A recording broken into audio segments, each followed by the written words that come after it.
And so, good afternoon, everyone. Welcome to the third webinar in the 2023-2024 FCM Collective series. Today's session is entitled, How Municipalities Can Get Started with Biogas and RNG Projects. FCM is pleased to be collaborating with our partner, the Canadian Biogas Association, to present this discussion today. My name is Evan Clark, and I'm the Manager of Partnerships and Sponsorship at FCM. This should be an exciting session to explore how biogas and renewable natural gas, aka RNG technology, can help municipalities to create new revenue streams, generate renewable energy, and support local sustainability goals. More importantly, it will provide the initial equipment to our members at FCM to delve into their local readiness for biogas or RNG projects. As we move forward with our commitment to reconciliation, I want to acknowledge that FCM's head office and the offices of our friends at the Canadian Biogas Association are located on the unceded, unsurrendered territory of the Anishinaabe Algonquin Nation, whose presence here reaches back to time immemorial. As an organization, FCM endeavors to unlearn colonial mindsets and practices, grow in knowledge, and adapt our ways of working. We continue to build meaningful relationships. We recognize the historic and ongoing contributions of Indigenous peoples and honor their leadership and partnership in shaping and strengthening communities across the country. I welcome you all to acknowledge the land you are joining us from. We have many members and colleagues, including municipal, nonprofit, academic, policy, and private sector leaders joining us from coast to coast to coast. And it is the spectrum of perspectives FCM convenes that enables us to do the critical work we have in front of us. Now, before I turn things over to the experts, I have just a few housekeeping items to mention. L'interprétation simultanée est disponible pour notre session aujourd'hui. Pour accéder à l'audio en français, il faut simplement cliquer la petite icône du globe au bas de l'écran vers la droite. Il faut sélectionner le français. If you do not select a language, you will hear live audio in English. Je vous donne quelques secondes pour faire le choix de langue.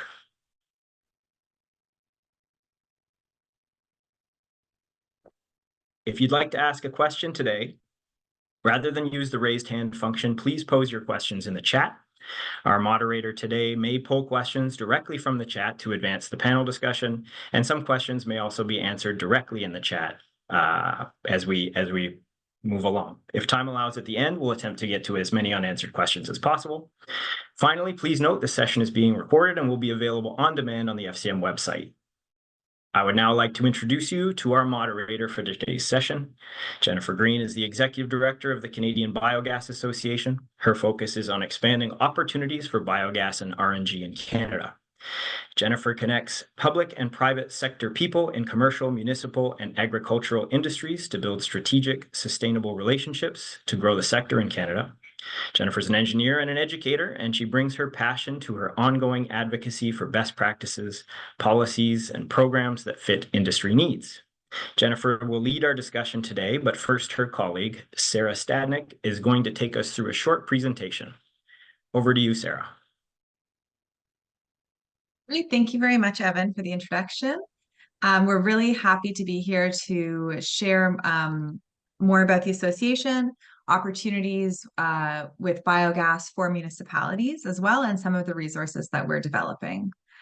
So to get started, I do want to just give an overview of the Canadian Biogas Association for folks that may not be familiar, and then also just a quick Biogas 101, because this might be new to some people. And then I'm going to share some of the resources that we're developing to help municipalities make decisions about what opportunities they have for biogas within their communities. So the Canadian Biogas Association is the voice of biogas and RNG across Canada. We have been around for over 15 years now as an association, and we have over 185 members, which really span the entire value chain of the sector. So this includes farmers, municipalities, utilities, technology suppliers, consultants, engineering firms, really the whole sector. And we're all united in our commitment to grow the biogas sector in Canada to its fullest potential. We have our website there at the bottom, biogasassociation.ca, and it's a really great spot with tons of free resources, and listings of the latest news and updates, and also upcoming events as well. So if you're looking to learn more about biogas, I would really recommend your first stop is our website, biogasassociation.ca. So just to provide a little Biogas 101 for those who may not be familiar, biogas is a source of renewable energy from organic waste, and it's created through a process called anaerobic digestion. And this is a biological process that breaks down organic material to create biogas, which is about 40% carbon dioxide and 60% methane. And this methane can be used for energy. So the biogas itself can be used directly in engines and boilers to produce electricity and heat. And there are a lot of facilities doing this across Canada, specifically in Ontario, where I'm located. There are over 40 anaerobic digesters that are producing electricity for the grid in Ontario. So biogas is definitely a proven technology that's working in Canada. But the biogas can also be further refined or upgraded to renewable natural gas, which is interchangeable with natural gas and can be injected directly into the gas grid. Right now, we have over 30 facilities across Canada that are injecting renewable natural gas into the grid. And by our count, we have over 40 more in development. So it's really a growing area there. And if you're interested in any of the market drivers for why that's happening, please feel free to reach out to the association, and we'd be happy to give you some more information.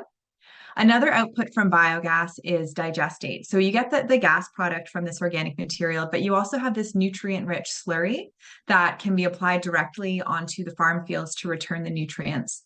So biogas as a renewable energy source really helps to support the circular economy. It creates clean energy and returns those valuable nutrients to the soil. And I mentioned a few numbers for what projects we have across Canada, but in total, we have almost 300 operating facilities in Canada that are producing biogas and RNG. And I'm just going to touch on what the sources of biogas is, and this is why it's also relevant to municipalities. So first, we have the agricultural feedstock, and this includes manure and crop residues. But as it's relevant to municipalities, it's kind of more moving to the right here. We have organic material. So this includes residential source separated organics like green bin material, landfills. So the organic material in landfills decomposes and emits a gas, which can be captured and used for energy. And also wastewater treatment facilities. In wastewater treatment facilities, a lot of times anaerobic digestion is used for sludge treatment, and that produces biogas. And a lot of these facilities use that biogas on site to offset their energy needs for heat and electricity.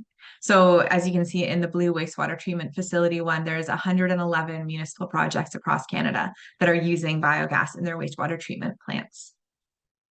So that's a little crash course on biogas. So I hope that you got up to speed if you weren't familiar with it. And I can dive into some of the municipal biogas resources that we're developing at the Canadian Biogas Association. And the goal of these resources is to really help raise awareness for municipal audiences on the potential for biogas and RNG and the opportunities to leverage your existing infrastructure for this renewable energy source. So we have kind of a three initiatives underway when it comes to developing these resources. One is highlighting some municipal case studies. There are some really great examples of municipalities that are leveraging their infrastructure for biogas and RNG. The next item we have is a dedicated microsite, which is going to be home to a lot of resources and a one-stop shop for municipalities looking to learn more about biogas. And we also have a quick start self-assessment tool, which I'm going to go into a little more detail into in a few slides coming up so you can really see what it looks like. So just to provide a little bit more information on the municipal case studies, they really aim to incorporate and share how municipalities leveraged their resources to produce biogas and what their motivations were and what their lessons learned were. And this includes leveraging landfills, wastewater treatment plants, and municipal organic programs to produce biogas, help meet their sustainability goals, and offset their local energy usage as well. So we strategically chose projects that were across Canada. So we have the city of Edmonton in Alberta, the city of Hamilton here in Ontario, and the city of St. Hyacinthe, Quebec, that we are featuring.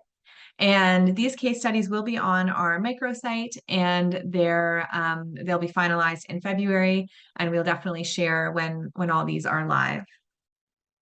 The next resource, as I mentioned, is our microsite, municipalbiogas.ca. So this is going to be the home to the case studies, the self-assessment tool, and other resources for municipalities looking to learn more about biogas and RNG. I'll just give a quick plug to a similar microsite we have, farmingbiogas.ca, which it's completely agriculture focused, but it has some really great resources. We've got some videos that showed farms that have used anaerobic digesters. We also have a quick start tool there. We have some fact sheets, a list of vendors and projects. So if you're kind of curious what the municipal biogas site will look like, you can hop on over to farmingbiogas.ca, and there's lots of great resources there as well. So I just wanted to share with you the self-assessment tool that we're developing that will also be live in February. And the tool walks through 3 important areas of development: infrastructure and location, connecting the energy, and building the team. And this tool is really intended for municipal employees who are looking to learn what type of information they need to gather to conduct a preliminary assessment for biogas and RNG projects. And explore the requirements of a successful project. So there's those 3 important areas that we walk through, and there's also some introductory questions that ask, what kind of infrastructure are you looking to leverage? Is it your landfill? Is it your wastewater treatment plant? Is it your organics collection? And also asks, what province you're in, because that's very relevant. And also if your municipality has any climate targets or sustainability goals. So these are all important things to consider when we're looking to develop a biogas project. And the output from the tool is a report card that highlights favorable elements. So things that are, really, really good for developing the project. And then also areas that need work or could be some challenges that you would just need to work on to ensure a successful project. So the next few slides, you're just going to see what the tool looks like. Again, you could check out the Farming Biogas assessment tool as well if you're interested in the, what the user experience would be like. So when you visit our our municipalbiogas.ca website, you'll see this homepage for the tool, and you just click the blue button, enter the online assessment. And you'll be taken to this main page, which shows the 3 assessment sections. So location and infrastructure, connecting the energy, and building the team. Once you've completed all of these sections, the final results, which is just on the right in the bottom in gray there, that's where you can get your report card. It can also be exported to a PDF for sharing amongst your team very easily. So on the location and infrastructure side, this looks at important details such as site suitability. Like, can you develop the site easily? Is it close to any residential areas? That's really important to consider. Is it easily accessible for getting the feedstock to it? So that's one of the questions. The other one is access to the grid and the grid characteristics. So if you're looking to produce renewable natural gas and inject it into the grid, are you close enough to the grid? Can you hook up to the grid? Is it the right type of pipeline with the right type of pressure to be able to inject RNG? So those are all important things to consider. And also the proximity to the feedstock source. That's one of the most important things for a successful project, is to have consistent access to a reliable feedstock source. So that is something to consider as well. Luckily, municipalities really have an abundant feedstock sources when it comes to biogas and RNG. The next area that we look into is connecting the energy. So this is specifically related to being able to sell the biogas and RNG, and that's very important to a successful business model for the project. So we'll look at end market considerations. What are you looking to do with the energy? Are you looking to produce electricity and heat, maybe for internal use to offset costs within the community? Or are you looking to sell the electricity, or sell the renewable natural gas? Those are all really, really important to look at. And then we also discuss a lot about the relationship with the local gas utilities and provincially specific considerations, specifically for the gas utilities. Since a lot of projects at the moment are looking to produce RNG and sell it because of some favorable programs across the country, that's the path that most new projects are taking. So understanding the different contract requirements, the different types of conversations you're going to be having with the utilities is really important for project success. And the last one is building the team. So these questions center around the municipality's own internal capacity. So do you have the engineering capacity and the planning capacity, procurement capacity to execute this? In a lot of cases, municipalities that are developing biogas and RNG projects, it's the first time they've done this. And it's quite a large project to execute as well. So it really does take some careful consideration to how that's actually going to get done and what resources you need. Another element is the opportunity to manage energy sales.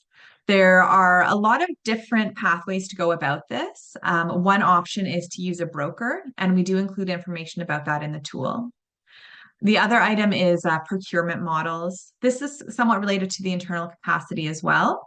We have found that a lot of municipalities do go for a more integrated procurement model to really help streamline the process a bit more and move things farther along.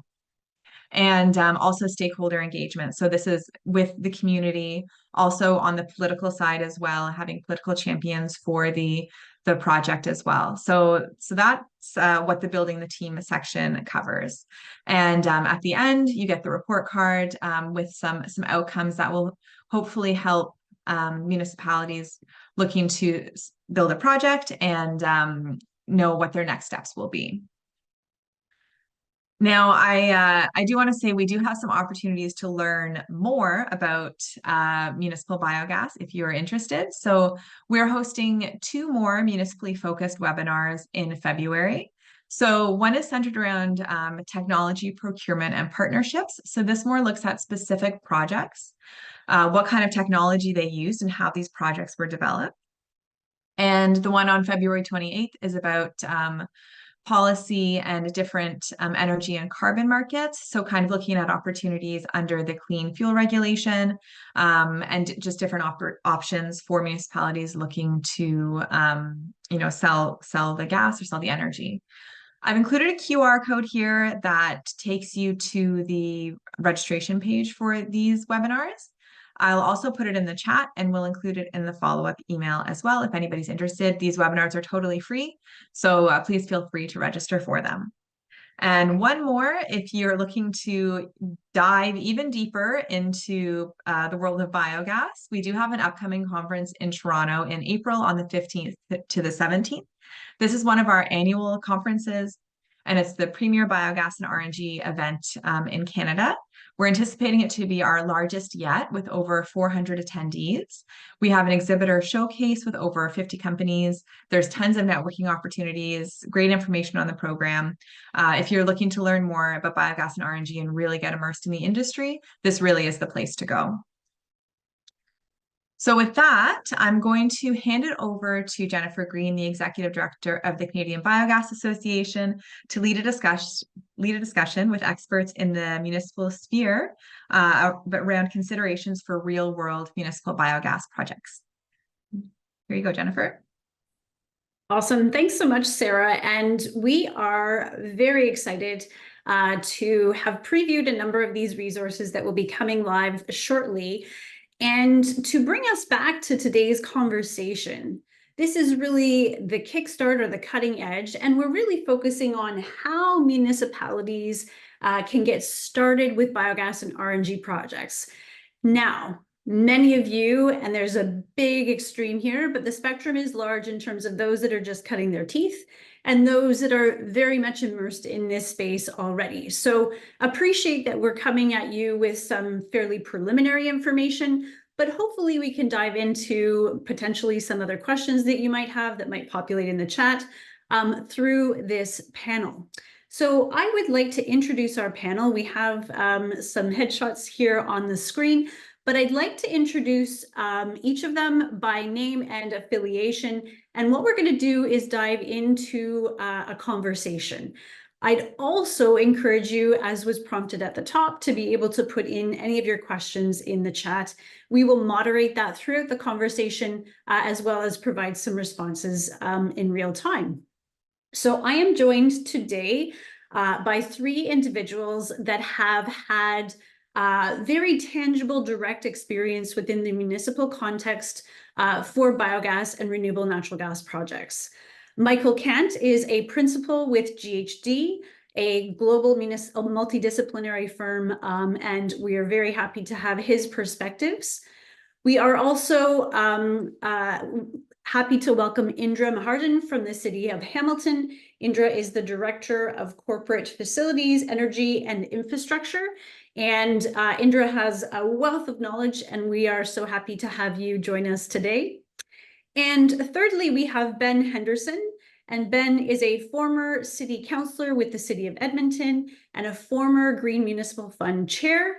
And we're very, very happy that you've been able to join us as well, Ben. So I have introduced our panelists, and I'd like to be able to dive into some of your questions. But first off, let's start with the very basic question of how can municipalities incorporate biogas and renewable natural gas into their operations? Who would like to kick us off with that question first? Perhaps I'll direct it over to you, Michael. What is it that you often share with a client that comes knocking at the door and says, I'm a municipality, I have a wastewater treatment plant, a landfill. Is there an opportunity for me? What would you offer, Michael? Yeah, and I think what we end up looking at in a lot of the work we do for municipalities is exactly that. It could either be focused on the landfill site, looking at landfill gas. And really, in the end, what we're looking at doing is what's the feasibility if you were to collect that gas and put it into the pipeline?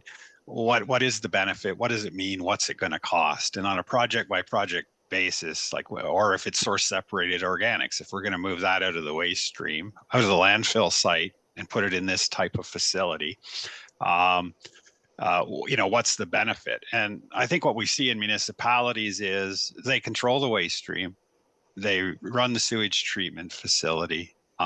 These are your resources, and there's multiple resources that you have. How can you use them in the context of if you have a climate emergency to reduce greenhouse gases, et cetera, et cetera? So really what we start to look at are what are the drivers, what are your costs, what are the benefits of all of this to the municipality, to its residents. I often say waste is a participation sport. In other words, every citizen makes a conscious decision every day what they're doing with every piece of garbage. If citizens are truly interested in climate change, etc., here is an active way for them to participate daily in doing something that could potentially be beneficial. What we need to do is explain to them why it's beneficial and why they should do it. So that, an overriding concept, that's what I would have to say. Yeah, so before we even get to the how, the why is incredibly important. And something that we've often shared is that, we're all contributing, as you've said, in terms of generating waste on a daily basis. So, the elegancy of biogas and RNG is that it ticks a lot of boxes, right? It provides a lot of benefit. I'm still going to focus, though, on the how. And Indra, I'd like to draw your comments in on where do municipalities really get drawn into this conversation in the first place? Can you provide some perspective? Sure. Thanks, Jennifer. And alluding to what Michael said, I think for a municipality, looking at it as a whole, biogas is one component of the bigger goal and a picture for a municipality and decision makers and different departments and residents. So I think having a policy that sets a direction of what as a municipality is our goals. For example, City of Hamilton had a very good climate change action plan. It sets a direction of our carbon dioxide or greenhouse gas mitigation, adaptation and resiliency targets. 55% by 2025 and then net zero by 2050. So that sets a higher direction for everybody working within the municipality. And then comes these pieces of the, I call it buckets of how we achieve that goal, how we bring in the people, how we bring in the partners, how we bring in technology, and how we identify the projects and then get it done to meet that overall objective and targets. So having a policy that will be trickled down to each division departments, and then obviously understanding of what is the composition of energy consumption within the municipality. As you know, there's a corporate and there's community. So community we don't control, but we can influence. So how do we do that? And then looks at, okay, you have your consumption. This is your baseline emission footprint or your energy footprint. And then what are the options available that is within your control that you can offset that emissions footprint or energy footprint and switch it to renewable to achieve net zero. And in due course of that exploration, then we will identify, can I produce electricity through renewable energy sources? Do I have a biogas production facilities and opportunities? Then what do I do with biogas and so forth? So I think setting that policy and the direction takes a lot of work. And I think our panelist Ben can explain it more. But for me, what I've seen is that brings everybody together that, okay, here's where we're going to go. Now, everybody might want to travel a little bit differently as a departmental needs to reach to that discussion point or decision point, but everybody will have a clear direction of what are we trying to achieve and by when. So then everybody works together. So that seems to be a big, set baseline for everything we're going to do in this topic. Super, thanks, Indra. So we have the behavioral motivations, we have the programs and the policies, and Ben, I think, with firsthand experience, you can maybe weigh in on a little bit deeper on how are municipalities able to get started with biogas. We've heard some great drivers here. What would you layer on? One of the interesting things in Edmonton, and I inherited this, so it was a kind of luxury, but our commitment to not just putting our garbage in a hole and covering it over and hoping it all goes away goes back some 30 years in Edmonton, because we had the dump that we're actually now still reclaiming, that this biogas project is about, that was full and or was going to fill up very quickly, and in the argument that I'm guessing everybody can recognize about where to put another landfill, a shift was made at that point to try and minimize the amount of landfill we needed. So a huge commitment was made to composting. A big commitment was made at that point to recycling. And as a result, they were able to keep the existing landfill going way longer. But it also, I think, created a mindset shift in the people of Edmonton that they now expect us to divert. And we've had very hard targets around diversion, 80 or 90%. It probably led us down some technical roads that may not have been as successful as others. And we went through, in the last 5 or 6 years, a period where arguably I think we got a little bit complacent. We'd been way out in front, and I think we fell behind in some other areas. So, but there's a mindset that you don't waste the resource. And I think, and you keep on looking at technologies that can continue to move us forward. So we're lucky in that the citizens of Edmonton are there in their minds. They're prepared to pay a little bit more in order to make sure that we divert. And it means that a project like this, which actually probably will save money because it actually takes an obligation that we have to deal with the gases that are going to have to come out of this now capped landfill. And turn them into something useful. But there's a kind of sense that we should always be doing that and asking those questions. So we've also, we committed to a small anaerobic digester a number of years ago. It actually at that point was set up to create electricity, which I think they're sort of wishing they'd gone to RNG instead, because I think the economics are better. And EPCOR, which runs our wastewater treatment, was also looking at their plant. I don't know what the status of that project is right now, but to take what they were flaring off and actually see if they could convert it to RNG, because the markets had changed and the markets have made it now very attractive to go to RNG. And I think that's one of you have to continue to be adapting to this because the conditions change and the business cases adjust as technology changes. And I think that's been the City of Edmonton's journey, and it's not been a short one. Yeah, and we'll get into some of those elements of what to keep an eye on. But I want to just take a step back on for the benefit of many of our listeners, drilling down to some of those tangible benefits. And Ben, you spoke about extended landfill capacity, potential new revenue drivers, integration of diversion policy. Did you have one more that you wanted to offer there, Ben, as benefits before I pass it back to Indra? I think the benefits are financial. They can, I can completely agree. It lines up with a very aggressive set of targets we set for GHG reduction to get the city to net zero, and the landfill becomes a really key part of that puzzle.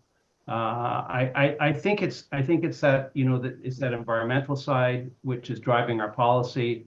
And then it's the business case to actually, minimize the cost of dealing with a substantial waste stream. Indra, what would you layer on as a community that has biogas, operating in various ways within the city of Hamilton? What other benefits really come out of these projects, that some of which are direct or surprising to you? I think one of the interesting one is you're leveraging your existing assets, right? And then changing the business model. Ben mentioned about wastewater plant. So City of Hamilton wastewater plant has been producing electricity from biogas and RNG from biogas for many years. So that money, that revenue is going back to the wastewater. And same in case of landfill, it's going back to the landfill. So as you know, a lot of municipalities operate waste and wastewater as a cost center. So tax rate is collected and then it's used. And then because we don't pay a good fee for our water and waste, there's always a need for more dollars to go into those assets as it becomes older. So I think it's also benefiting that leveraging existing assets. And then some of us municipality has bigger asset than they need. Can those be converted into regional solutions, leveraging similar options? Now, the other angle is also equity in terms of, equity lens in terms of these projects. Is it, bringing an equity and climate justice kind of topics into the discussions by minimizing the dependency on the rates and the taxpayers only to maintain these assets? So, to what Ben and Michael said, extending a landfill, what does that mean? Now, converting that benefit, not just in terms of 10 more years, but also in terms of dollars, but also in terms of equity now. Where is that dollar coming from? Now we are using that additional dollars that we save by generating our revenues into maybe more parks, more rec centers, more homelessness and other issues. So I think indirectly it also fits into that equity and justice kind of discussion, which is a very interesting benefits coming from this energy generation project, which is also biogas and RNG projects. Yeah, there's definitely, an integration on all aspects. And I think municipalities and communities are at the heart of addressing a lot of those issues and looking at them from a lens of how can they create those opportunities. Michael, I'd love you to layer in some of the benefits that you've seen municipalities experience, perhaps some that we haven't heard of already. I guess we do a lot of work in the US too, and I'm seeing a bit of a shift there. One of the projects we're working on is in California, and they get brownouts. So really what they're in, the sewage plant's right beside the landfill. So they're right connected. So what we're doing is actually looking at a microgrid scenario, which is basically using the available landfill gas, add some organics to the digesters in a co-digestion phase, and look at the entire system. And can we provide enough electricity and power so that they can be self-sufficient? They don't have to rely on PG&E for their power. And I think from a community perspective, there's a huge benefit there. And I think it's something, and Indra's done a bit of this work, I know. We're looking at a bit of co-digestion in Canada or in Ontario, but I think it's something we need to extend our thought path on benefit for, because these facilities have the ability actually from a power and gas perspective to potentially just be right off of the grid. In the event of, in California's case, it's power outages. In the Canadian context, I mean, it's the same. It's the benefits. It's reducing the amount of waste that has to go to the landfill. But something that I think Sarah mentioned earlier, you also have that second product, which is the digestate. The benefit to that is our need for nutrients in the agricultural sector and on agricultural land. That's a fairly significant benefit too that we can't overlook, because our two byproducts are the gas, the digestate, and how they get used. Energy security, energy Michael's points, security for sure. Go ahead, Indra. Sorry, Jennifer. I was just going to add Michael's point is Petawawa, one of the projects that we were working on codization concept. I think it's almost completed construction, going through the commissioning phase. So we'll have one good example where the energy being produced by codization approach will be used in the wastewater plant to offset its energy and dependency on, and then digest it to the farmers. So we are starting in Ontario too. Sorry, Jennifer. No, that's great. And I think what we see with the biogas and RNG opportunity is it's not just a play for a specific demographic, right? It's an integration of the urban and the rural resources. There are aspects and outputs, as we've talked about, not only from the energy perspective, but from the nutrient perspective, that can be valued across the community. So I think that's a really important thing to emphasize. Michael, I'd like to go back to you, because we often talk in this municipal setting, what can municipalities do? How can they do it? But I'd like to layer in this connection with the private sector and the role that the private sector can play in supporting some of these municipal projects. Do you want to layer in some thoughts there in terms of what is the interplay of the private sector with municipal projects? Yeah, sure. I mean, there's really three different types of projects we're talking about, like the landfill gas type of project, or the sewage treatment facility, or we could be talking about source separated organics and digestion projects. Some of these can be the sort of the conventional, design, build, potentially operate. So you're engaging the private sector in different components of that, whether it's as a constructor, potentially an operator of the facility. What we've seen more recently, especially in the what I call source separated organics type projects, is a municipality needing to make a decision: do I want to own it, or do I want to go to merchant capacity? And there's been the concept of ownership, and then we get into the P3s and the design, build, operate, maintain type contracts to procure this type of service. And we've actually, I'll be just bluntly honest, we've seen prices go through the roof, literally through the roof. But on the merchant side of things, we are seeing actually in Ontario, the price per ton significantly decreasing over the last few contracts. So I think really when a municipality is looking at the different types of projects, they have to, back to a point I think Sarah made, is you have to look at your internal expertise. And what can I do as a municipality? And I would suggest on the source separated organic side, that's moving more into the private sector's hands in terms of being able to deliver something at a value that seems more reasonable. So we're seeing a shift, and every project's going to be different depending on a lot of factors. But the private sector, I think, has either it's from a technology perspective, because there's a lot of good technology out there.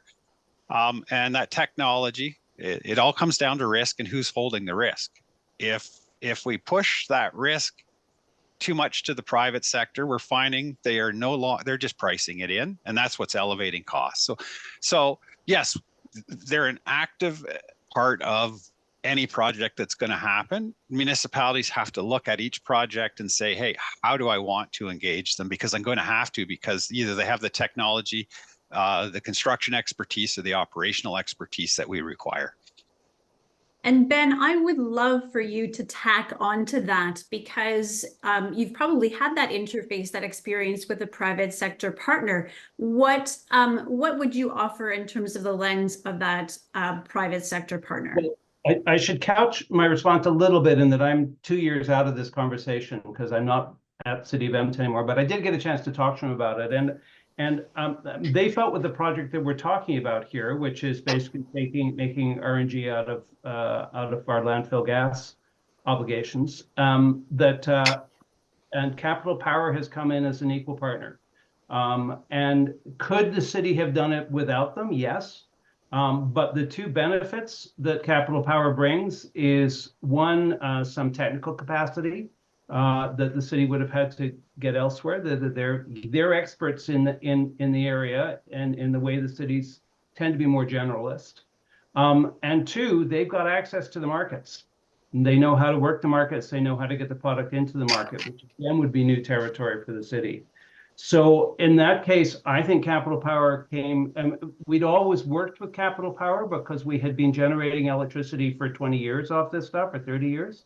But I think in recognizing that we had to rebuild the system and the old system was collapsing and needed to be redone, this going forward as a partnership just made a lot of sense. And interestingly, it also created interest from the government of Alberta that came in with a fairly significant capital infusion that I don't think would have happened if it hadn't been a partnership. Interesting how that it's almost a bit of a domino effect, right? You get the expertise and then you draw in other interests and partners. Before we shift from this question around private sector partnerships, etc., Indra, what has been your experience, and where do you see the value in that cooperation? Yeah, Jennifer, as you are aware, I worked in a different capacity before joining City of Hamilton, Crown Corporation, working very closely with municipality and private partners to formulate these projects, to implement these projects. So both Ben and Michael are very correct. In a large majority of the municipality, they don't have technical resources, neither do they have financial resources. What do they have is assets, which is ready to be explored and benefited to everybody. So definitely see that partnership going on, a lot of projects happening around that partnerships, not just in terms of technical, but project delivery, design, also financial contributions and revenue sharing models.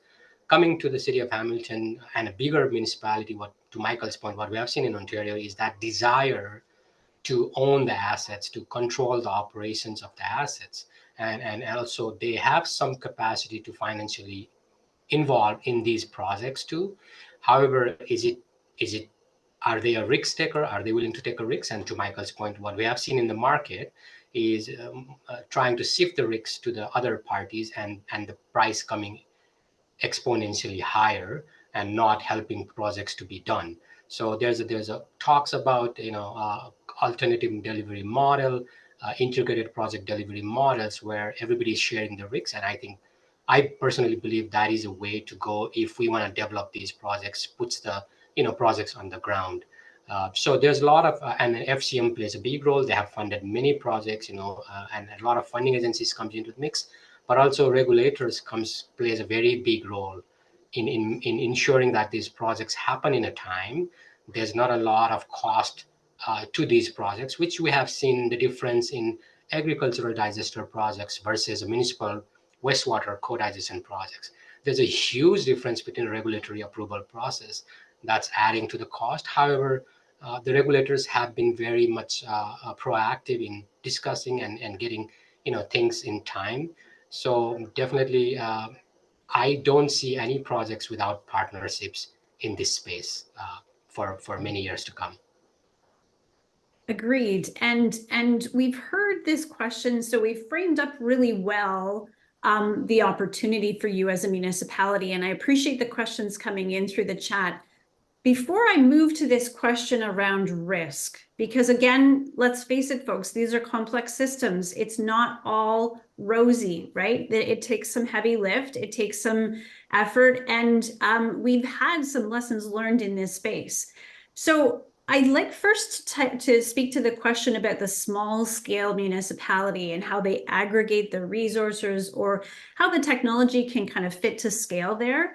And Michael, I'd like you to take that question, but then I'd like to be able to move into this question about how does a municipality manage risk? So a two-part question, and then I'll pose to the other panelists. Go ahead. Yeah, risk is fundamentally it in these processes, and how we handle risk because of the complexity of them. And what we've seen is municipalities are risk adverse. That's just a reality. And they like to push, the risk gets pushed to the contractor. And as Indra said, that increases price quite significantly. Some municipalities are comfortable with technology and will take on some of the risk. And in terms of, I think your first question was really relating to scale and municipal size. Everything size dependent, whether it's landfill, gas, sewage treatment, or source separated organics, there is the economies of scale. From a source separated organics perspective, whether it's Northern Ontario, Eastern or Southern Ontario, like, is it more advantageous for the municipalities to get together as some sort of collective to put all of their source separated organics together to bid it out from a merchant perspective, or someone build a facility? I think these conversations are starting. The GTA's done its thing. They have facilities, but we do have to, that's the Ontario example, but smaller Canadian municipalities, you do have to look at economies of scale and what size is the minimum on something like an anaerobic digestion facility, and will it work or won't it? So those are things that you really have to look at when you're doing these studies. But I would say risk is the big driver from a cost perspective, and how you handle risk in any process is going to dictate cost. So Ben, when we look at some aggregation of inputs and resources, say in the Ontario example, I'm sure Alberta has been considering this in different regions. What have you seen in terms of that ability to apply some of these technologies to smaller communities or projects? And again, your take on the risk tolerance that municipalities have, just from your past experience. I can't speak with a huge amount of knowledge about what's happening in the smaller communities. I know, for some of the private sector folk, we're quite interested in some of these ability to aggregate and to put, because they're interested there's a business model here that's very attractive to them now, in part because of the changes in pricing. So I know there's certainly interest from that side in looking at how you can put things together.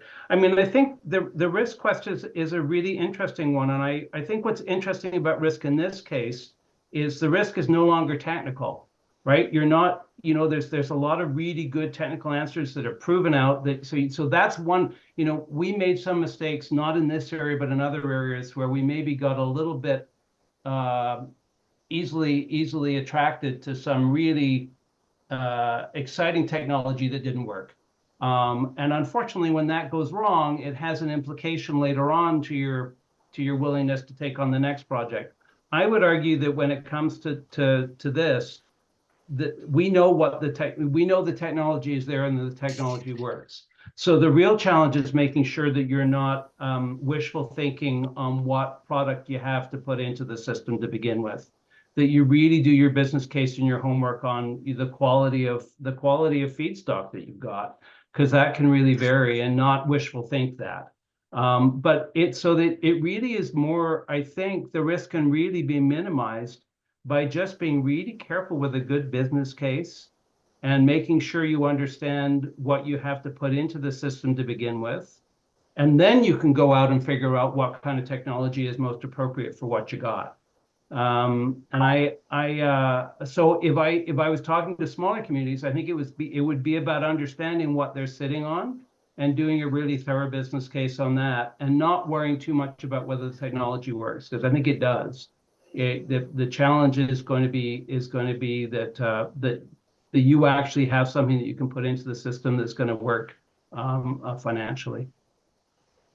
And thanks, Ben. Indra, I know you've had, direct touch points with, small to medium-sized municipalities that are really cutting their teeth on this opportunity. What would you offer for a lens to a municipality that's of the smaller to medium size? Ben just pointed to the importance of that initial research and feasibility stages. And then can you layer in, say, your top advice in terms of how municipalities can manage risk? So it's a bit of a two-part question. No, thanks, Jennifer. And again, Ben and Michael alluded to a smaller one. So what I've seen in the last 10 years is I don't have to convince anybody in a leadership role in a smaller municipality that this is a great idea. So, before that, we even have to say, and try to convince, spend a lot of time convincing this is something you should look at. Right now, the question is which municipality is a better position to take a lead on this? And I always tell in my previous capacity to the municipality as advisor is not everybody needs to do this. We need to find who has the best infrastructure. To Michael's and Ben points, where is the input? Where is the organics? Where is the infrastructure? And then where are the money going to come from? Technical risks always can be mitigated and managed, right? It's about explaining what is our plan to manage the risks. So financial risk is always there because a lot of small municipality, the price tag for these projects is maybe the most expensive project they have even thought about or contemplating to do it. So how do you convince them that this is something? And that's where the funding agencies, the regulator also plays a very crucial role, Jennifer, is them endorsing these projects helps them convince that these are the good projects. And then working with the private partners is getting this done. Now, the other risk is about also, in our province, we have seen sometimes the policy changes. And that sometimes is always their unspoken risk is, okay, if I go with this, we saw that in a food and organics diversion framework. It was supposed to happen a long time ago. It hasn't happened yet. Is it going to happen tomorrow? We don't know. And then also we saw that little bit of shift in the RNG market in Ontario. We were supposed to have certain injection percentage, then we said voluntary, so some of these also adds that additional risks to these projects when we go and develop these projects is really good business case. That's why if you have an internal demand to use the produce energy yourself, then you mitigate the risks. Now we know small, medium doesn't have that. So that's why these regional dialogues needs to happen.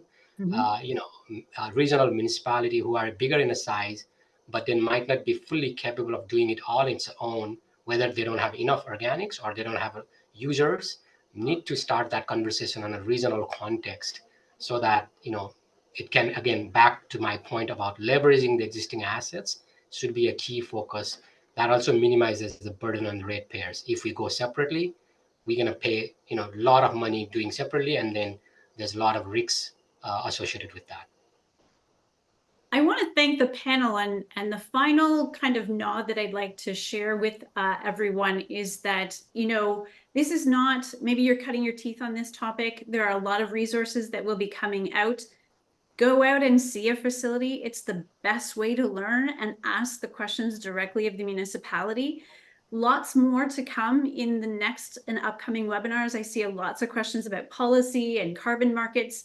We are going to touch on those topics in the next webinar series.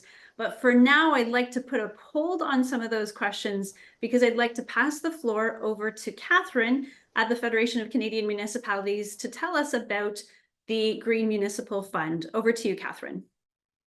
Thank you very much, Jennifer. This has been such a wonderful panel to listen to, and I am really thrilled also about the resources that the Canadian Biogas Association is putting out. I think it's going to meet a need that we have heard from municipalities as they are interested more and more in the biogas space. So I'm going to speak very briefly about some new funding that we are about to launch specific to organic waste to energy. Many of you are familiar with FCM, or the Federation of Canadian Municipalities. We have been the national voice for local government since 1901. We bring local priorities to the national agenda, and we deliver federally funded funding programs to support communities to invest in sustainability initiatives to improve the lives of their citizens. And our largest fund is the Green Municipal Fund. This has been in place since the year 2000. It is a 1.6 billion endowment fund that we operate in perpetuity. We are always taking applications to our funding programs, and we have a few new funding programs that we are going to be launching this winter. I wish I had time right now to speak to all of them because it is an exciting suite of new offers, but the one that is closest to my heart and which is relevant to our conversation today, it's our organic waste to energy offer. So let me just dive right in and talk about this one. So this offer has been put together because, as our panel members and Jennifer and Sarah have spoken to, there are a lot of drivers for municipalities to be interested in generating biogas, whether it's from landfill gas or whether it's from organic waste streams in or around the community. We're seeing more interest, and we see such incredible benefits environmentally from these types of projects and so many potential community benefits on top of it, which is why we have decided we want to invest more in supporting communities to explore whether these projects are right for them and to move forward with them where they are. A few notes before I get into the details of what we're funding. We are not funding waste to energy if it is mixed municipal solid waste under this offer. We are really looking at those organic waste streams. We're also not looking at energy crops. We would be interested in projects if they want to combine manure or other types of waste streams from agricultural operations, but not crops that are being grown specifically for energy purposes. So we're looking at your biosolids, your source separated organics, fats, oils, and greases, and collaboration with other organizations and groups that might be generating organic waste within and around your community. So what do we fund? Much of the conversation today really touched on some of the questions that a community has to ask to determine if an organic waste energy project is right for them. And this is why we have designed the first step of our funding for these types of projects being that business case, which Ben really spoke to. It's to help you answer the question, could we convert our organic waste to energy?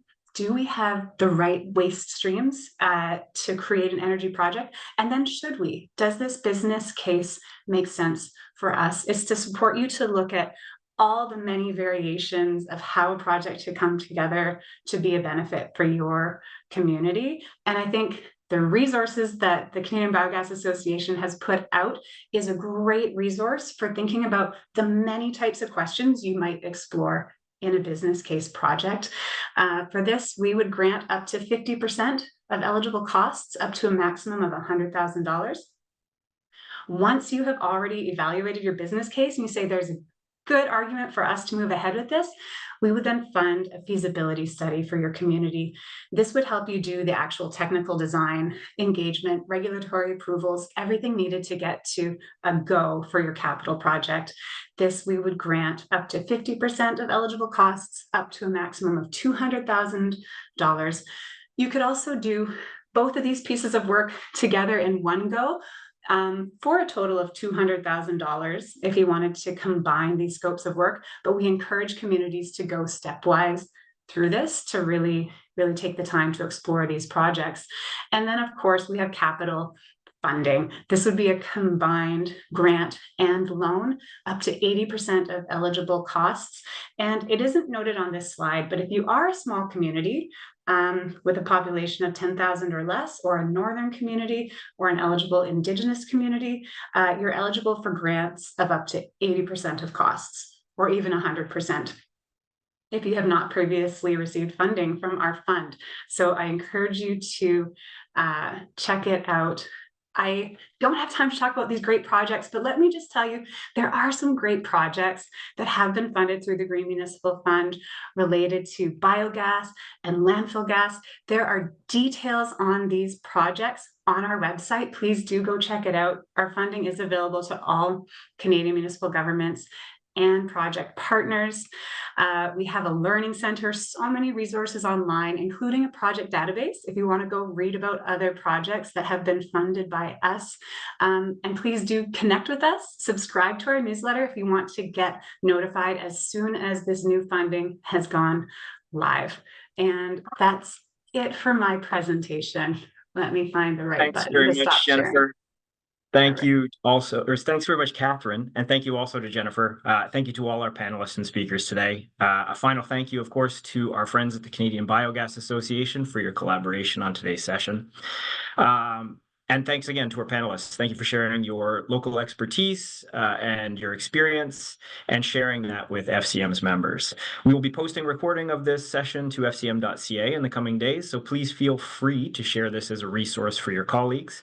And if you've enjoyed today's conversation, please join us for our next collective webinar in March as we explore creative collaboration for climate adaptation through new and innovative models for community resilience. Stay warm, folks. Bye for now.